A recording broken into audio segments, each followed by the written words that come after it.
Welcome back to Counting to Five, a podcast about the United States Supreme Court. In this episode, we're going to look at a recent unsigned opinion issued by the court in a case called Tharpe v. Sellers, and then we'll talk about the 4 cases being argued in the second week of the court's January oral arguments. The remainder of this episode consists of audio from a Counting to Five YouTube livestream, which aired on Thursday, January 11th. Please stick around at the end of the episode for more about upcoming livestream broadcasts. And now, the January 11th livestream. Hello, I'm Mike, the host of the Counting to Five Supreme Court podcast, and this is our second weekly YouTube live stream. We're planning, at least for the time being, to make this a regular weekly show. We'll be previewing upcoming oral arguments, reviewing opinions, talking about important Supreme Court news, and occasionally doing a deep dive into individual cases. If you are watching this live, please feel free to ask questions in the YouTube live chat at any time. And I'll try and keep an eye on that and try and address your questions as I go along. Be aware there's a little bit of a lag between before I see the questions, so you may have to wait a little bit for me to get to it. But I'll try and periodically take a look at the live chat and answer questions that get submitted by live viewers. And here's the agenda for today's live stream. First, I'm going to give some updates on the what the court's been up to just in the past week. And then I'm going to take a very quick look at a few of the oral arguments that happened earlier this week. These are the cases that I previewed in last week's live stream. And I'll just talk a little bit about some interesting things that happened at the arguments. And then the main course, I guess, of today's live stream is a preview of the oral arguments that are coming up next week. They're coming up on Tuesday and Wednesday next week, and I will go through those cases and kind of break them down and talk about what they're all about. So let's get into it. First, a little bit about what happened this week. If you watched last week's episode, you may remember that I noted that the Supreme Court had only issued one single opinion in an argued case so far to this point in the term, which is it's unusually low. They usually have several opinions by this point, and in fact, they were on track to be the second slowest, the slowest start to a term since 1868, when the second opinion of the term in an argued case didn't come down until January 11th. Well, the court, we were anticipating that the court would start getting some opinions out probably earlier this week, but the court has yet to issue any opinions. So they've actually passed that record now. This is possibly the slowest start to a Supreme Court term.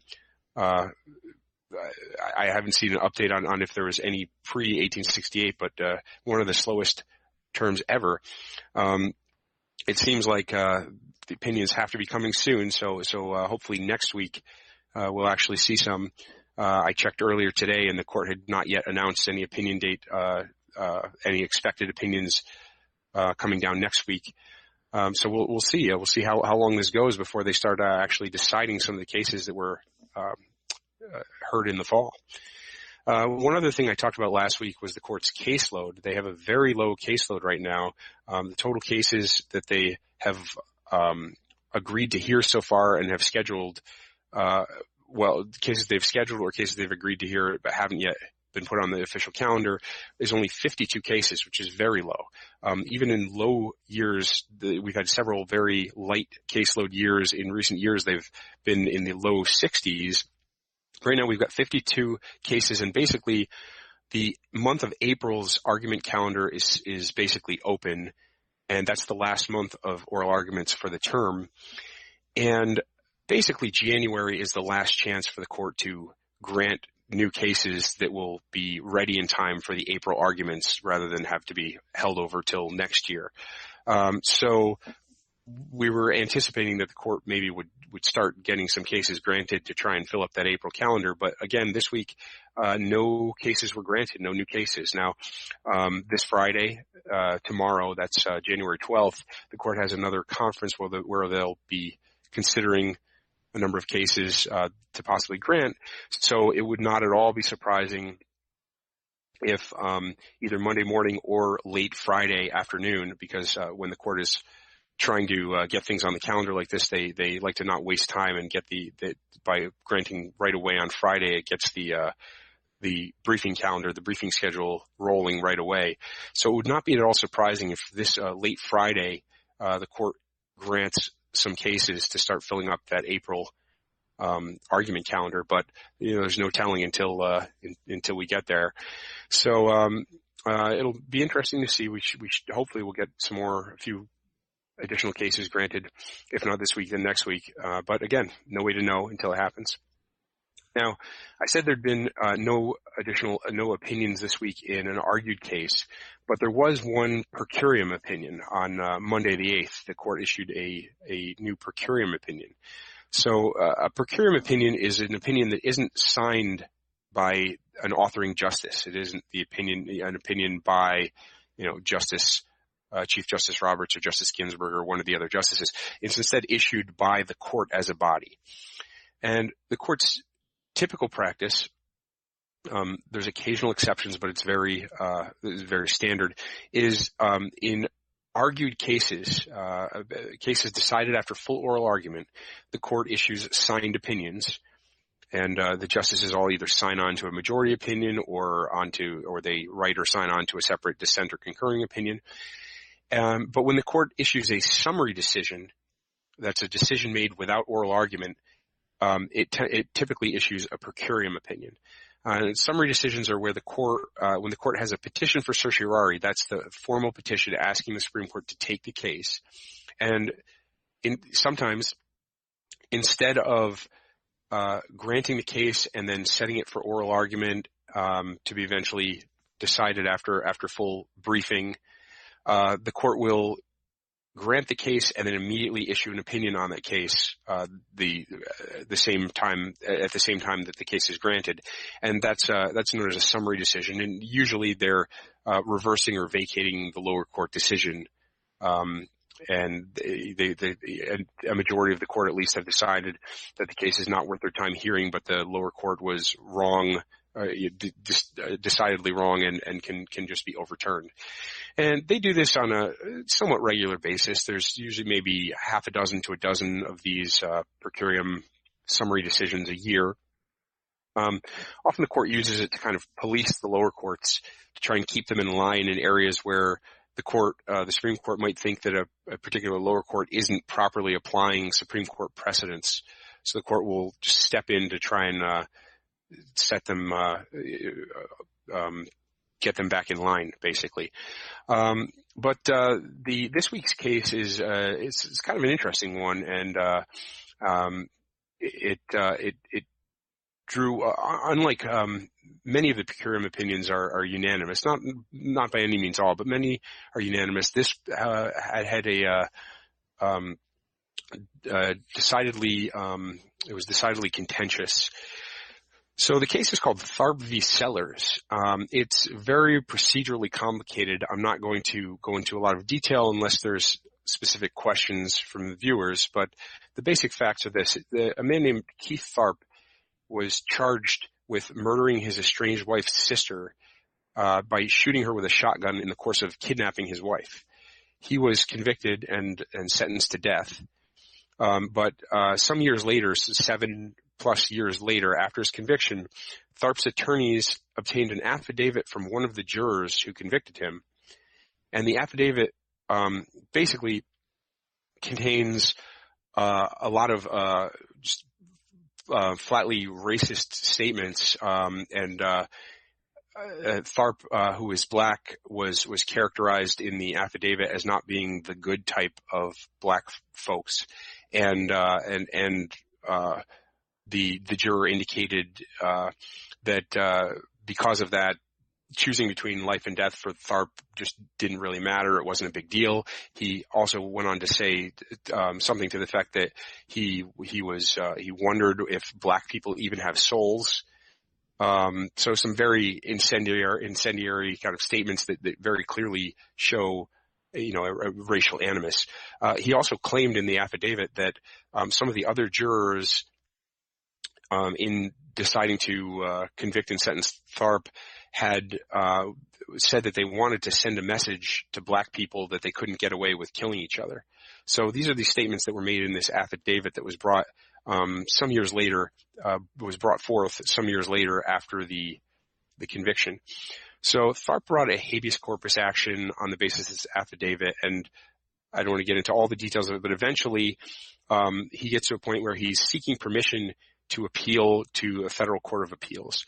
And in most cases in the federal district courts, if you lose, you automatically get to appeal to the courts of appeals.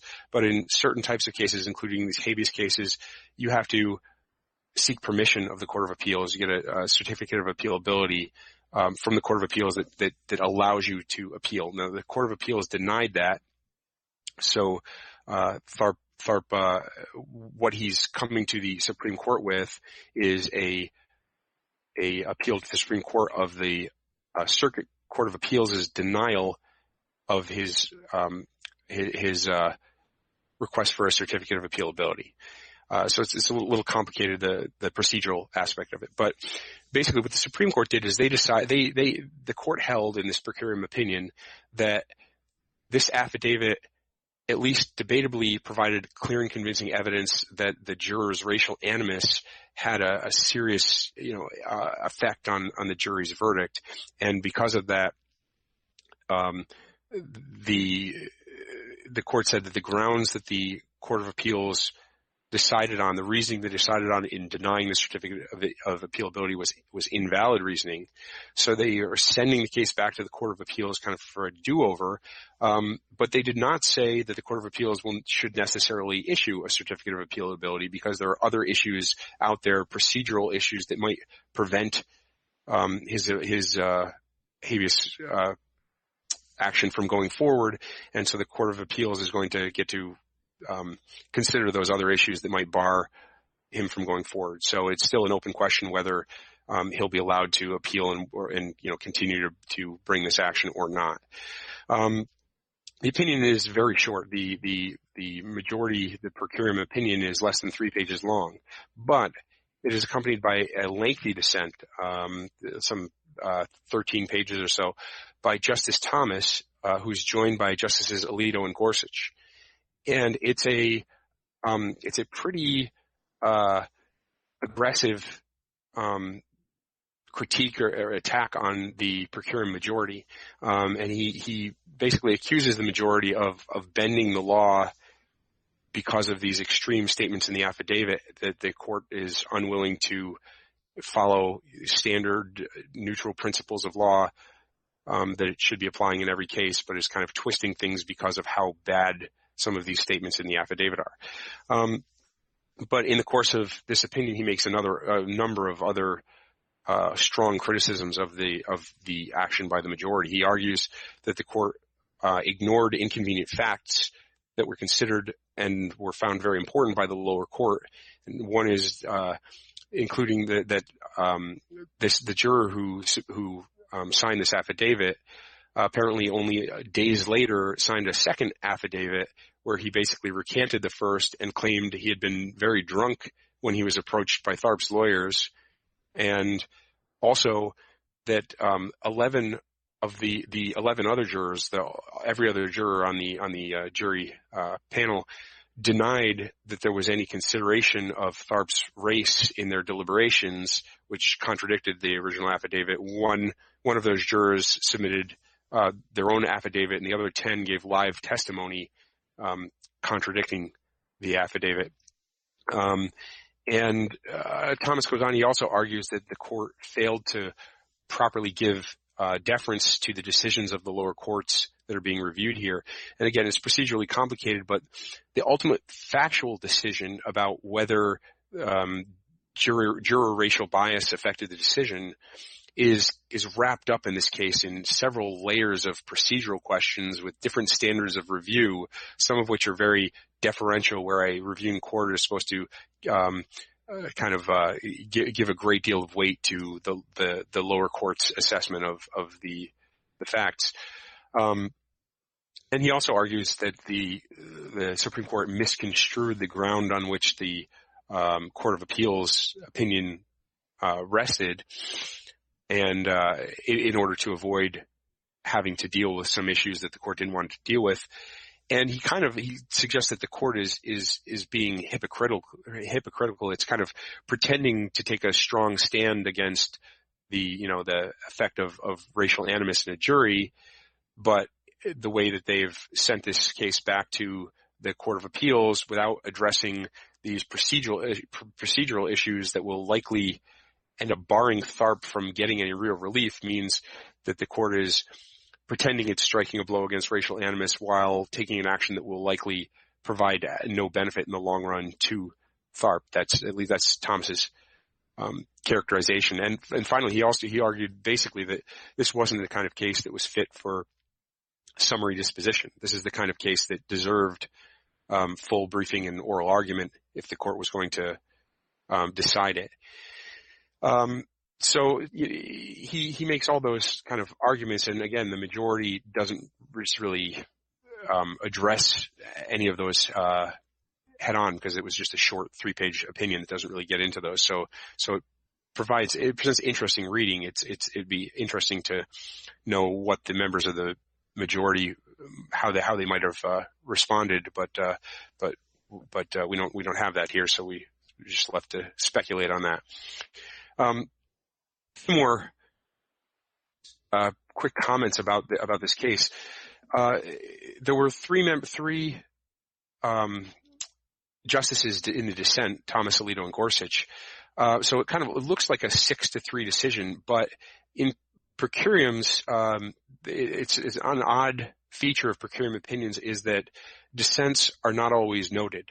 So a per curiam, for example, may look like a unanimous opinion. It may be issued and there's a per curiam opinion and there are no dissents attached to it. But there may in fact be justices who dissented but didn't feel the need to note their dissent. So that it's just kind of an invisible behind the scenes dissent that doesn't show up. That's a strange feature of these per curiam opinions. And the same thing could happen in a divided case like this. It's probably a 6-3 decision, but it's possible it was a 5-4 decision, but one of the dissenters just chose not to write and not to join Justice Thomas's opinion. However, since one of the issues that Justice Thomas raised was that he believed this wasn't fit for summary disposition and should have been argued, we know that there were not 4 justices who took that position because it only takes 4 votes to have a case argued rather than decided summarily. If 4 justices vote to have a case have full briefing and oral argument, then even if the other 5 justices would be willing to issue a summary decision, the 4 votes for full argument and briefing trumps that, and the case would have been argued. So we know that there was at most 3 justices, Thomas, Alito, and Gorsuch, most likely, who would have preferred to have this argued. So it's just what we can some things we can speculate about and information we can try and tease out of the opinion.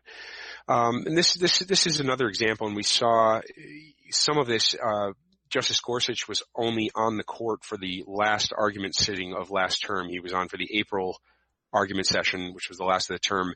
So he was only involved in about, I think, 13 cases at the end of the term. He wrote one majority opinion and then, signed on or wrote a number of other opinions in the other cases. And one thing that was noted by a lot of commentators was his frequent alignment with Justice Thomas. Gorsuch and Thomas were often together on opinions. And Thomas and Alito, before Gorsuch joining the court, were kind of regarded as the 2 most conservative justices on the court. And this is another opinion that kind of fits that narrative and shows that Gorsuch, Alito, and Thomas are kind of becoming the new conservative bloc on the court, with the other conservative justices, Chief Justice Roberts and Justice Kennedy, being the more moderate or centrist or whatever conservative justices. So this is just another data point in that kind of that pattern. And one other just an interesting, I guess, stylistic or feature of this opinion by Justice Thomas is he makes a point very explicitly of naming the murder victim, and he very explicitly faults the majority for not doing so, for talking a lot about the criminal defendant, but giving no recognition to the victim. And this is kind of a running theme for Justice Thomas. He's done this in a number of cases, including in at least one case, he included photographs of the victim in his opinion, to try and put a human face on the victim of the crime that was involved.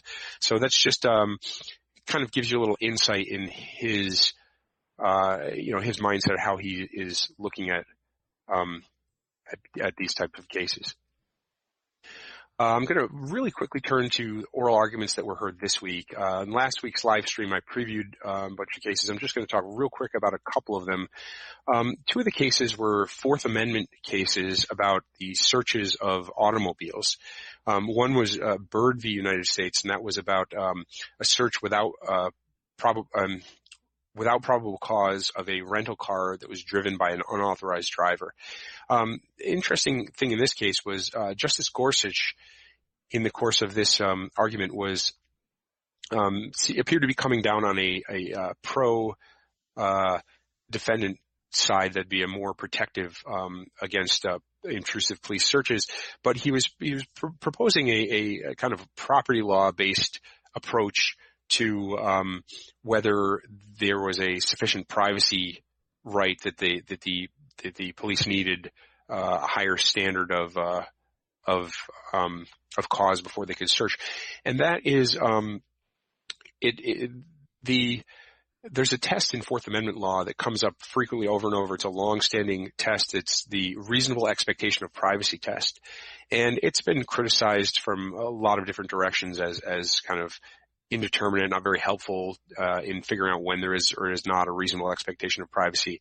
And one approach that's been floated and that Gorsuch kind of name-checked is an approach that looks to property law and other statutory rights that people have, and using those to help define the contours of privacy for Fourth Amendment purposes.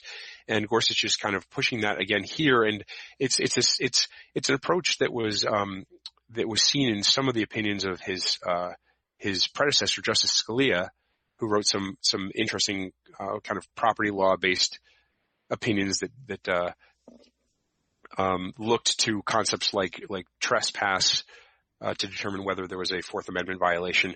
And it's also something we've seen from Gorsuch in other cases. Earlier this term, the court heard a case called Carpenter v. United States, which is a case about the police getting cell site location data without a warrant. And Gorsuch, in argument in that case, was also pushing a property law based approach. So that's just an interesting feature to watch. And the other case, Fourth Amendment case, Collins v. Virginia, which was about a warrantless search of a motorcycle that was parked in a residential driveway. We again saw Gorsuch seemed to be more on the pro-defendant side. And this it may surprise some people because of Gorsuch, the portrayal, because for one thing, he has lined up in many cases on the kind of conservative end of the court, and he was portrayed as a kind of a arch conservative figure, but it's actually consistent with some of his opinions that he wrote when he was sitting on the 10th Circuit, where he was actually very receptive to arguments by criminal defendants in the Fourth Amendment context. And in that oral argument, he seemed to be allied with Justice Sotomayor, who is generally considered one of the most defendant-friendly and kind of furthest to the left justices on the court. But the two of them, in this case, seemed on the same page. So it's an interesting, although Gorsuch kind of aligns with Thomas and Alito in many areas, this is an area where they may divide, where Thomas and Alito tend to fall more on the pro-prosecution side in many criminal justice type cases, and Gorsuch may in fact be more defendant-friendly than people may have expected. One other case I'll talk about quickly is Husted v. Randolph Institute, which was argued on Wednesday, just yesterday. And this is a case out of Ohio about Ohio's method of removing registered voters from the voting roll, a method of trying to clean up the voter rolls of voters maybe who have died or moved away. And Ohio's system is based, at least in part, on the voters' failure to vote for a period of years. This is a case that is very politically contentious. It kind of plays into a Republicans versus Democrats narrative. And a lot of people expected the justices to break along the kind of stereotypical left-right ideological lines, and then they still may. It's no way of telling at this point. However, in the argument, Justice Breyer seemed fairly sympathetic to Ohio's position. He seemed concerned that if the court were to strike down this approach that Ohio was taking, it was basically leaving Ohio's hands tied with no realistic way to effectively clean up its voter rolls, and that seemed to concern him and possibly could incline him to side for Ohio. So this could be, potentially not as narrowly divided a case as people were originally expecting. That's the cases that were heard this week. The audio of those cases will be available starting Friday afternoon. As the court's practice is to release each week's oral argument audio on early Friday afternoon on the Supreme Court's website. So that's not available yet, but soon you'll be able to actually listen to the arguments. If you're interested, you can listen to them yourselves and hear how they went. So I'm going to now turn for the remainder of today's live stream. I'm going to turn to the cases that are going to be argued next week. Monday's a holiday, so Tuesday, the arguments will only be heard on Tuesday and Wednesday next week, and the court has 2 cases each day. Unlike this current week, that the arguments that just passed, where the court had some kind of days with a common theme, like Tuesday with the 2 Fourth Amendment automobile cases. Next week, the 4 cases are kind of all over the place with no real connection to each other. So I'll just run through each of them and talk a little about what they're about. It's kind of a wide variety of different types of cases. The first case on Tuesday is Hall v. Hall.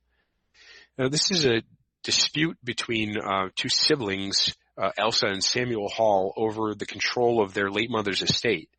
The details of their fight are not really important for this case, but the important thing is that there were 2 separate actions. There was one that was being maintained by Elsa against Samuel, basically alleging he misused some of their mother's property, and the other was by Samuel against Elsa, alleging that she exerted undue influence over her mother before she died. These 2 cases were eventually were consolidated by the court. They were both filed in the same district, and they were consolidated and eventually tried together in a single trial. Now, Elsa lost both cases. She lost in both cases. One of those cases was immediately appealed to the Court of Appeals. The other case, there were various further proceedings in the trial court. Eventually, the jury verdict was vacated. A new trial was ordered. That trial happened. She lost again, and it is still pending in the trial court with some post-trial just proceedings that are still going on down there. So that's still going on. But the other case was done after the first trial, and Elsa immediately tried to appeal it. But the Court of Appeals dismissed her appeal and said that there was no final judgment, so there was no it had no jurisdiction over the case. Now, what this means is in the federal court, there's a rule called the final judgment rule. And what it says is you can't appeal a case to the Court of Appeals unless there's a final judgment, and that's defined as a judgment that disposes of all of the claims for all of the parties. So if a court issues an opinion that dismisses certain claims in a case, but others are still alive and are going forward, that dismissal can't normally be appealed straight up to the Court of Appeals. If the court dismisses a certain defendant from the case or dismisses the claims of certain plaintiffs but not other plaintiffs, again, those can't immediately be appealed up to the Court of Appeals. It has to be all claims by all parties. There is an exception. When something is appealed before there's a final decision, it's known as an interlocutory appeal. And there are some exceptions for certain types of things like injunctions, or orders of injunctions and things like that. They're not relevant here. But there is a discretionary process where the district court can explicitly enter a final judgment for less than all the claims or parties to allow certain claims or the claims of certain parties to be immediately appealed up to the Court of Appeals. The general rationale is that interlocutory appeals, that's appeals before everything is all finished, they lead to inefficient piecemeal decisions where the Court of Appeals is only looking at one little piece of a larger puzzle, and it's better to wait till everything's all done and send it all up in one in one piece. But on the other hand, sometimes that will lead to unnecessary delay and injustice to certain parties if they would have been better served by just immediately getting a decision on their particular issue rather than having to wait for everything to get delayed. So there's this kind of process where the district court can decide if certain claims ought to be allowed to go up right away. So the question here is, what happens if two different cases are consolidated? So consolidation is when the court takes two different cases and combines them together for either for limited purposes or for all purposes. And there was a previous unanimous decision of the Supreme Court in 2015. It was called Galboam v. Bank of America. And that involved cases that were combined in something called MDL, which stands for multi-district litigation. And that's when the courts will take cases potentially from district courts all over the country, send them all to one single district court, where they can all be consolidated together under a single judge for certain pretrial purposes. But normally in an MDL, it's only for pretrial purposes. It's for discovery and the case management before trial. But when a case is trial ready, it gets sent back to its original district and tried there. So the cases are not permanently and completely combined. They're only combined for these limited purposes. This very issue came up in the Galboam case involving a case that was in one of these multi-district litigations, and the court held there that in that context, the cases remained distinct and separate. So if claims were dismissed or finally decided in one case that had been brought into a multi-district litigation, that could be immediately appealed, even though there were many other cases that were still ongoing in the multi-district litigation. But here, we're dealing with a case where the cases were consolidated for all purposes. They were consolidated all the way through trial, and a single trial was in fact held on both of the original cases. So the two parties, Elsa Hall, she's the one who lost and is trying to appeal one of the two jury verdicts. She argues that the Galboam rule should still apply, that despite being consolidated together, the cases really still are distinct, and she has a final judgment as to one of the two cases, so she should be able to appeal that final judgment. And she points to other purposes, other parts of the federal court process that do treat consolidated cases as if they're still separate, at least for some purposes. For example, settlement, where parties can agree to settle one of several cases that are consolidated without seeking the consent of the parties in the other consolidated cases, which if it was actually one single unified action, they would not be able to do. And that's kind of evidence she points to, things like that, to say that consolidated cases, despite being kind of grouped together for most purposes, are still in reality different separate actions. And she talks about the efficiency concerns about, about piecemeal appeals. And she argues that the Court of Appeals can take a role in policing this, because if one of several consolidated cases is immediately appealed and the Court of Appeals decides that it really ought to be treated together with the other cases, they could stay the appeal, just kind of put it on hold pending lower court proceedings.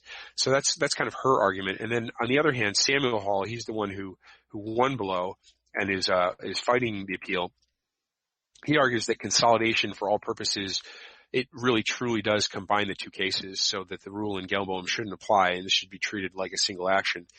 And he also argues that the big benefit of this is that it allows the district court to to serve its typical role and evaluate when it will allow a interlocutory appeal. That's a partial appeal.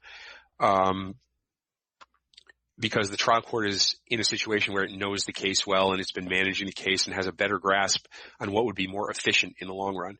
And he also says that basically the Court of Appeals is very poorly suited to do that kind of evaluation because it isn't the one that's been managing the case as it's moved along, toward trial or through trial.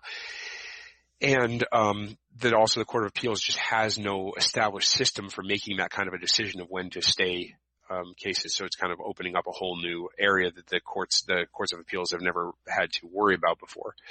One thing that's interesting here is that both of the parties are arguing for a bright line rule just in opposite directions, where one party says that in consolidated cases they should be still considered separate, so they're a final decision as to one of the consolidated cases can always be appealed, and the other is arguing that they should be treated as one single unified case. There's actually a number of circuits of the circuit courts of appeals that have taken a kind of middle ground, a case-by-case multi-factor analysis where they decide based on various criteria like how much overlap there is in the claims in the different cases, the relationship of the various parties, likelihood of the claims being tried together, and just other considerations of justice and judicial economy to decide whether to allow appeal before all claims of all parties are final. And this kind of a intermediate position, while it seems like a compromise between the two extremes, to some degree it could be the worst of all worlds because it leaves it unclear to the litigants when an appeal has to be taken. If a decision is issued as to one of several consolidated cases, does it need to be appealed because there are time limits on appeals, and appeals need to be taken promptly if it actually is final and appealable. And if a deadline for appeal is missed, the right to appeal can be lost completely. And the argument, what will end up happening is cautious counsel will end up filing a protective appeal, even if they're unsure or think that it may not be appealable, and that just creates unnecessary litigation where the courts of appeal have to decide, well, this was appealed, was it really something that should have been appealed or not? So both parties are seeking bright line rules, and it seems like likely that the court will go that way as well. One interesting feature about this case is there was an amicus brief. That's a brief filed by non-parties to the case that was filed by a bunch of retired federal judges. And these retired federal judges, they stood clearly on the side of treating the cases the consolidated cases as a merged, unified case with no right to appeal a single case without the others also being final. And it was basically on pragmatic grounds of district judges being used to this, doing this kind of thing all the time, and knowing the case inside and out, and the Court of Appeals not really being in a good position. So it's just interesting to see these judges who definitely have a inside perspective weighing in. Unclear what the court will do. The Gelboim case was a unanimous decision, setting a bright line rule, respecting a formal distinction between the consolidated cases. But on the other hand, the retired judges do make a strong case that, judicial efficiency might be better served by treating the consolidated cases as a single case. So interesting to see which way the Supreme Court goes on that. The next case is called Dalmasi v. United States, and it's actually three consolidated cases. The other two are Cox v. United States and Ortiz v. United States, and they concern military courts. Now this is a bit complicated. There's a lot of acronyms. I'm going to try and break it down and make it as clear as I can. There's several different courts that are at issue here. One of them is called the Court of Military Commission Review, also called the CMCR. Now that court's not directly involved in this case, but it's important for reasons I'll get to in a few minutes. Then there are the Army Court of Criminal Appeals and the Air Force Court of Criminal Appeals. These are called the CCAs, Courts of Criminal Appeals. And these are courts, military courts that hear appeals from courts-martial. And these cases, the 3 consolidated cases of the Supreme Court, they involve 8 separate service members who were convicted in courts-martial of various crimes, who then appealed their convictions to one of the CCAs, the Army or Air Force Courts of Appeals. And then the final court is called the CAAF, which stands for Court of Appeals for the Armed Forces. And this is the highest level court of appeals in the military system that sits above the CCAs. And this is the court that these cases were appealed from that court directly to the Supreme Court. And this will also be important in a few minutes. I'll explain why. So the basic here, what's this case all about? The basic idea is that the CCAs, the Courts of Appeals, are staffed by active duty military personnel. Now, there's federal law that dates back to 1870 that disqualifies active duty military personnel from serving in a civil office. It's called the dual office holding ban.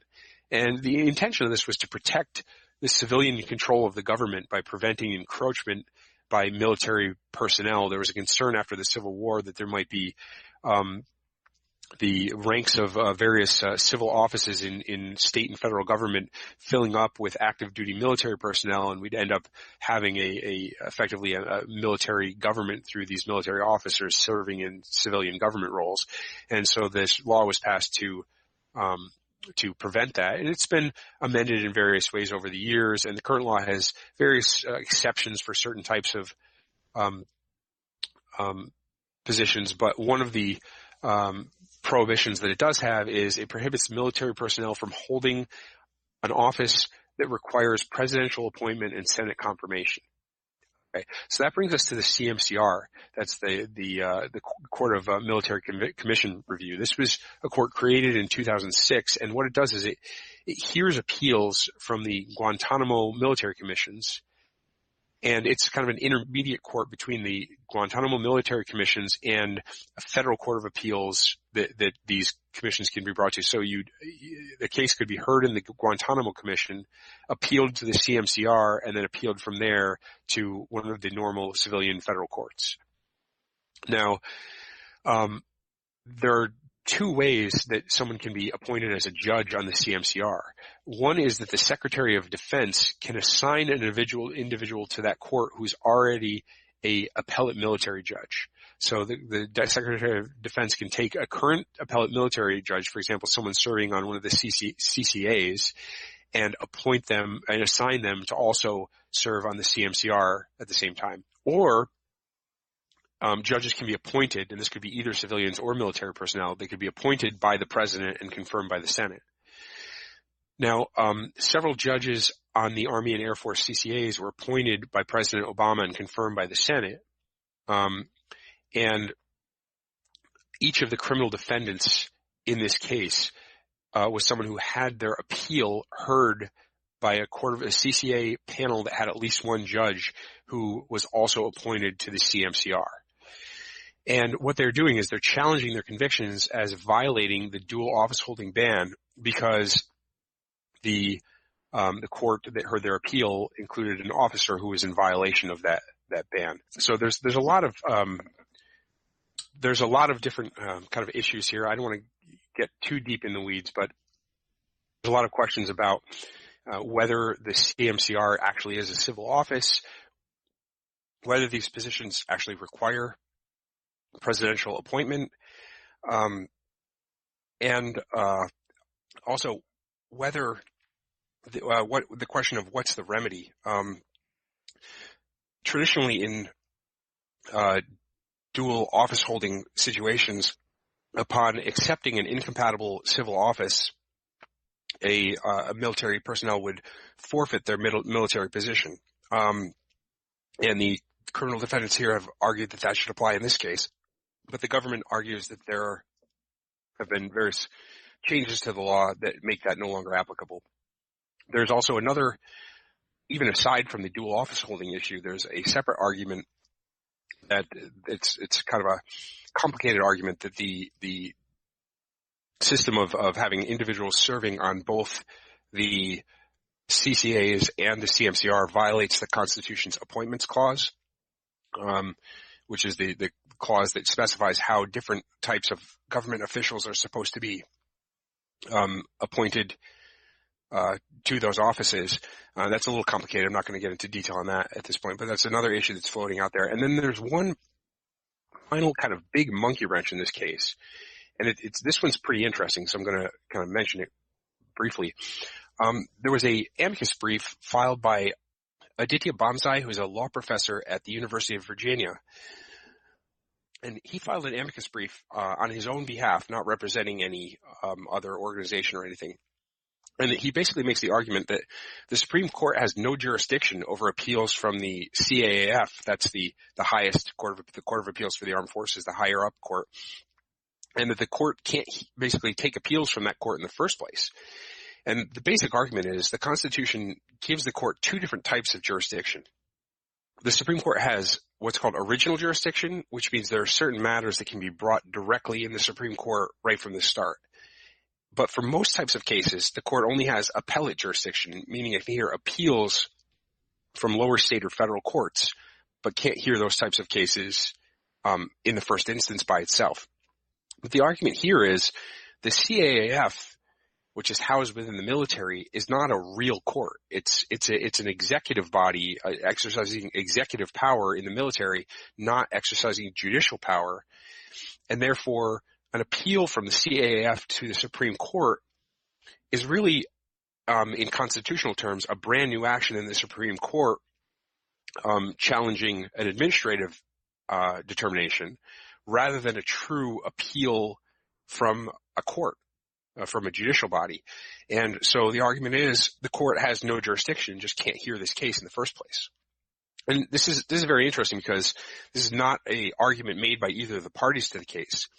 But jurisdictional issues where it goes to the court's very power to hear a case are kind of a special thing in the courts because they can be raised at any time.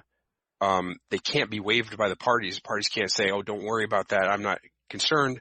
And even the court can even raise them on its own, even if the parties don't raise them, because the court needs to police the boundaries of its own powers and make sure it isn't going further than it's constitutionally allowed to go.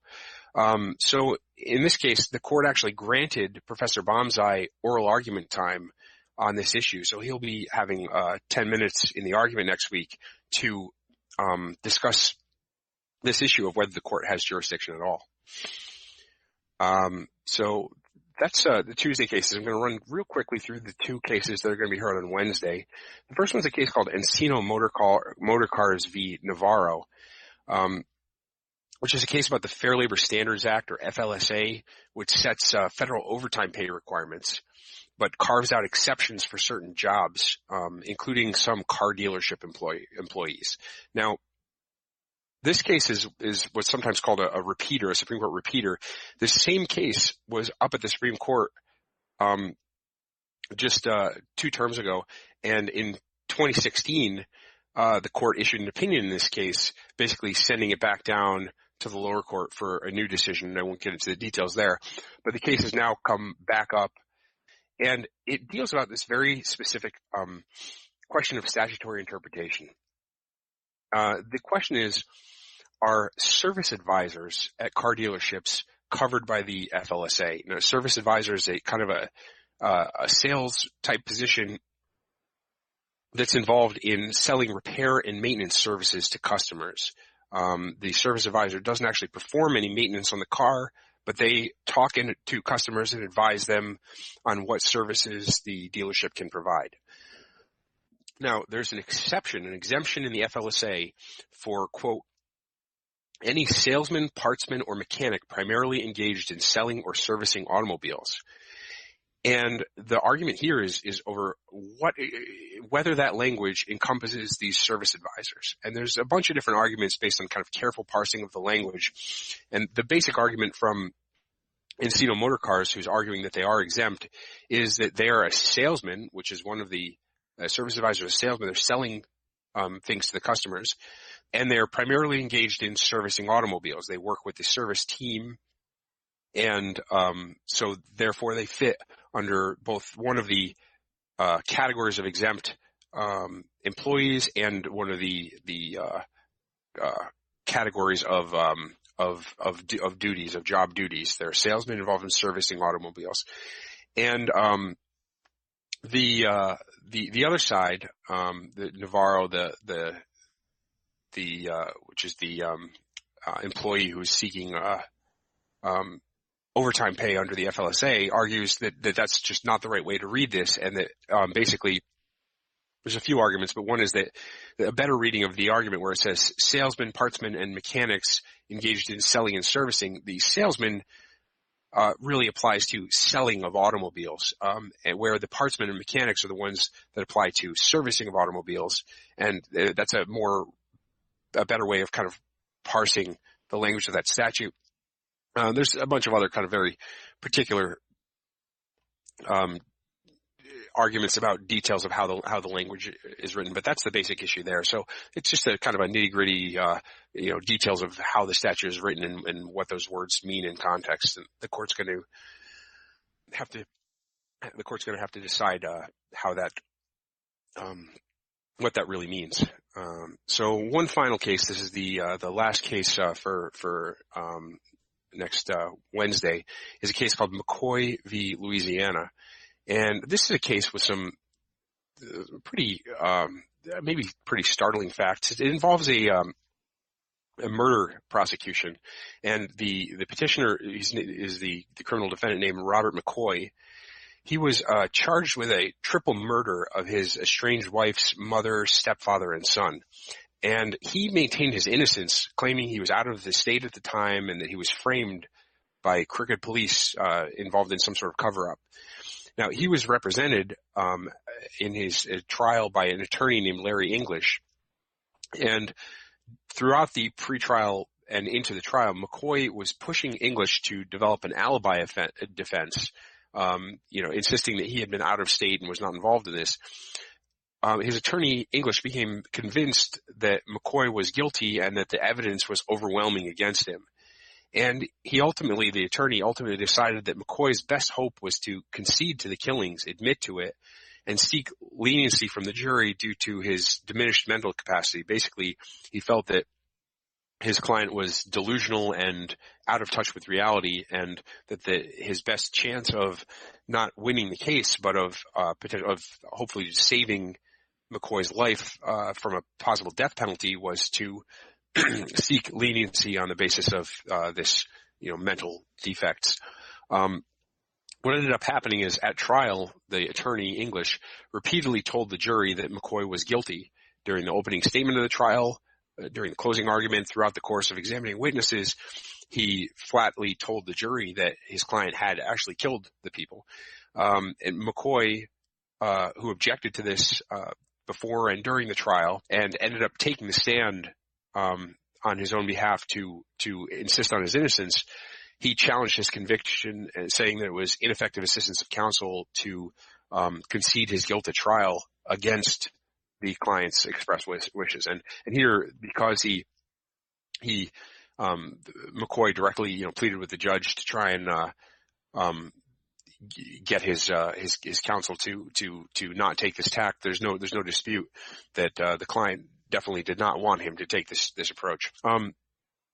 And what this is interesting because it implicates a division between the ultimate objectives of a litigation and strategic decisions. And traditionally, certain key decisions relating to a trial belong to the client and the client alone, and the attorney is not allowed to make those without the client's consent. And that includes such things as entering a plea. If he wanted to enter a plea of guilty, an attorney cannot do that without the client agreeing to it.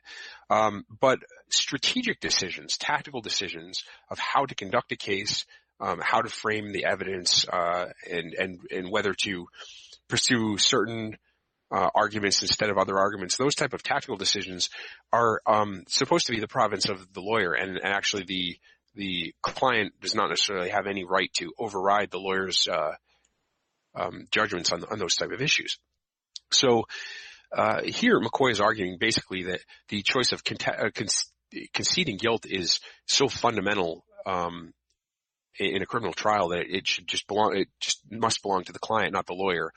And even if a conviction is a near certainty, the decision to admit guilt just belongs to the defendant. It goes to the core of the right to representation. Basically, the argument is that the Sixth Amendment's right to be represented by counsel becomes kind of meaningless if the lawyer can override the client on such a fundamental matter. That's the basic argument on McCoy's side. The other side, represented by the state of Louisiana, it really focuses in on the strategic side of things. And they say basically crimes, a given criminal crime has a number of elements. Those are the specific facts that need to be proved in order to convict somebody of that crime. And it's perfectly acceptable for an attorney to concede certain elements of the crime if they want to focus and fight on other elements of the crime as a strategic decision. You might, for example, if it was a fraud case where it's alleged that somebody made untrue statements with the intent to deceive someone else, you might concede that certain statements were made and that they were untrue. Maybe that's undeniable because there's, clear documentary evidence of statements that were made. But fight on the intent part, that there was any intent to deceive anyone. That would be a reasonable strategic decision. Louisiana argues that's exactly what the counsel did here. They conceded guilt at trial. They didn't plead guilty. They conceded guilt on the fact of killing those three people, but still fought on his mental state, which is part of the elements of the crime. Now, McCoy argues back that if that's the case, he did an incompetent job even of that because he didn't effectively argue in a legally valid way a defense against the mental elements of the crime. And really the two, if you read the briefs of the two parties, they paint starkly different pictures of English, the attorney's behavior. McCoy's brief basically paints him as completely incompetent and lacking in diligence in doing the work he should have, even if his decision to concede guilt was a reasonable one.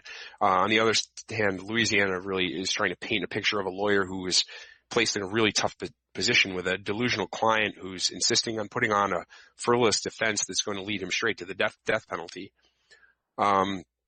So it's interesting to see where the court will go on that one.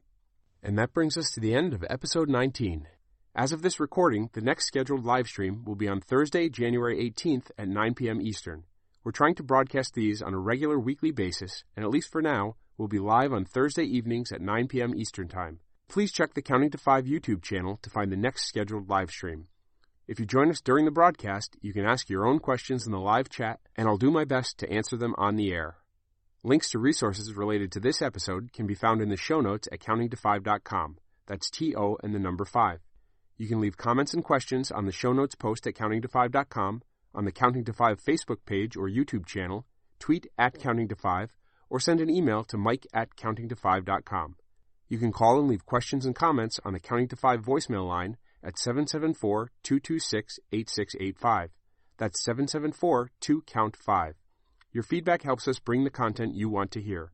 If you aren't already subscribing to Counting to 5, please subscribe now at iTunes, Stitcher, or wherever you find podcasts. If Counting to 5 isn't available in your podcast app, service, or directory, please let us know and we'll do what we can to get it listed. Thank you for listening. This has been Counting to 5.